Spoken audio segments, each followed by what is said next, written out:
everything legit. The Nimi Mehta podcast.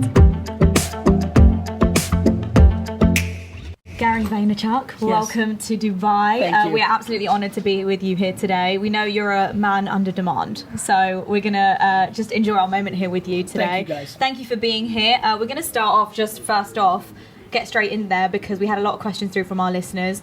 What is Gary V's definition of success? The ability to do what I want, when I want, at all times, and waking up and going to sleep happy. Mm-hmm. And what is it you want when you say do what I want, when I want? What is that? Yeah. For me, that is building businesses, producing content, playing the game. Yeah. I don't want the trophies that come along with entrepreneurship. I just want the game of it. Mm-hmm. For somebody else, it might be painting all day. Mm-hmm. And however they can afford that, that would be theirs. So it's freedom. Mm-hmm. You know, it's freedom. Mm-hmm. Now, when you become successful and sometimes your company becomes your jail, it becomes your container, but it's freedom. Mm-hmm. After you. Well, let's talk about something that we just spoke about, which was sleep. Now, this is something that has been a running theme in a lot of your content and a lot of your speeches when you go around the world and talk about this. I'm going to hands up, straight up. I'm the worst at sleep. We do a morning breakfast show where we wake up crazy early. I'm the best at sleep. And I get 8 to 9 hours. I love it. Really? Yeah. Good for you. He's the opposite, but I actually find I work better with less sleep. When I've done a 4-hour sleep, I get on the show and I'm better than I would be. Do you catch up on weekends or on... I try to as much as possible. Look, here's what I would say on this.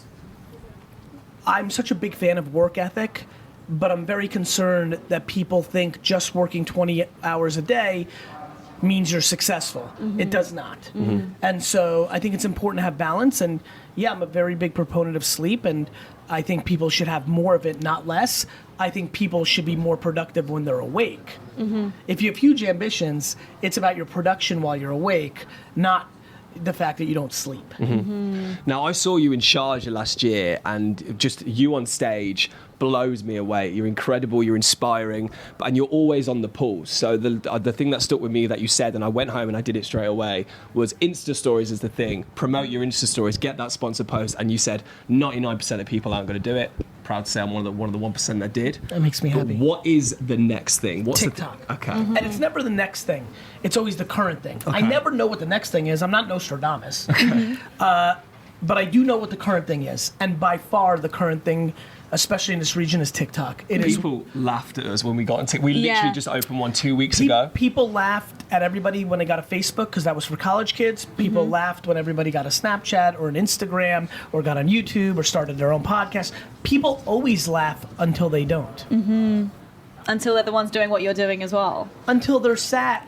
All the celebrities, all the real models laughed at the Instagram models until they didn't. That's so true. Yeah. Very true. So, I will continue to let them laugh at first and then admire me later. Mm-hmm. TikTok is the underpriced platform, and it has already aged up. Mm-hmm. It is obviously littered with tons of 9 to 15-year-olds, but it has already started to penetrate the 20 to early 30-year-old set, and unless a competitor can create a feature and stop its momentum the way Instagram Stories did to Snapchat, unless it will go on to become a massive global platform. Mm-hmm. And oh, by the way, it already has 1.5 billion users. Is 1.5 billion users. Unbelievable. And we got 123,000 views on one of ours. Yeah, and let's talk about that. It's the one platform that you could have no followers on any platform, put up your first video and get 1 million views because there's so much attention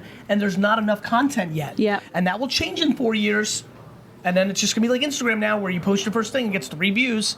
But right now, that's exactly right. One TikTok, I bet you this is what happened to you. One of your TikTok posts got 197 views, and the next one got 247. That is literally exactly what happened. Yeah. I saw one of your TikToks, and you went round, I guess, your local area where you're from. Garage sailing. Yeah, and you were going. It was a garage sailing. You was looking at the lemonade stalls, and you were over. You were giving them $20 instead of the $1. What made you want to do that? So that was when I was garage sailing in America. When you garage sale, you go to people's lawns and you buy stuff from them. A lot of the kids will set up a lemonade stand. That was my first business. Wow. And so that what I'm doing when I'm buying lemonade that's 25 cents and giving the kid a $20 is I'm passing on one of the great moments of my life. I had a lemonade stand in 1985, and a bike rider drove by, and he gave me his water bottle, like the water bottle. He goes, he goes, how much if I fill this up? And I look at it, and I think we were 10 cents. This is 1985. I think we were 10 cents a cup, and I said, $1. And he said,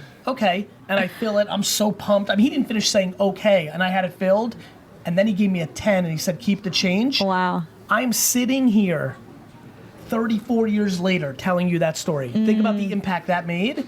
So I'm passing on the game. I'm hoping that when I give a 20 to that kid in that TikTok video, that's something that motivates him and continues to have him get going. And I think about those moments. See, what you're talking about right now is based on something called gratitude and kindness, and passing that on and understanding that is your success and that is where you win, in no matter what industry you're in. But I used to be a professional tennis player, so being in that sporting kind of realm where it's dog eat dog, no one's nice to each other. It's you or me, and that's it. But let me say this: I'm dog eats dog when I do business.